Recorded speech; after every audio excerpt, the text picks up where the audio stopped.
আপনি কি এখান থেকে কিনেছেন নাকি আমি প্রি অর্ডার করেছি। আই থিঙ্ক বাংলাদেশে সবার আগে আমি এবার 17 কক্সবাজার, আর কক্সবাজারে যাই না, কক্সবাজারে কি আইফোনের শোরুম আছে, প্রি অর্ডার করলেই তো চলে আসে।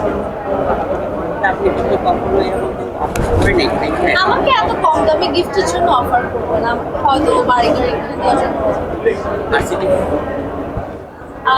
হতেই পারে। মার্সিডিজ মানে যে কোনো ব্র্যান্ডের গাড়ি হলেই পাবো। আই লাভ জি ওয়াগন, আমার বড় এসইউভি ভালো লাগে।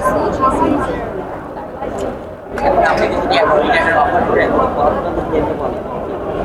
না, আমাকে বিয়ের প্রপোজাল দিতে হবে, তাহলে আমি অ্যাকসেপ্ট করবো। আমি এসব মানে কক্সবাজার চাই না। এখন টাকার অফার করেছে সেক্ষেত্রে কি করবো? ক্ষেত্রে কিছুই করবো না, রিজেক্ট করবো, কারণ আমি শুধু ম্যারেজ প্রপোজাল অ্যাকসেপ্ট করবো। সত্যি কথা কিছু আমাকে বলতেও পারবে না, আমি যেভাবে নিজেকে ক্যারি করি এরকম ওদের কথা বলতে পারবো।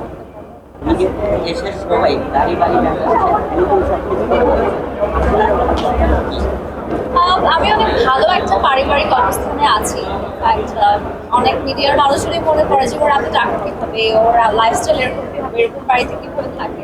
তো এটা আমার জন্মসূত্রে পরিবার থেকে পাওয়া।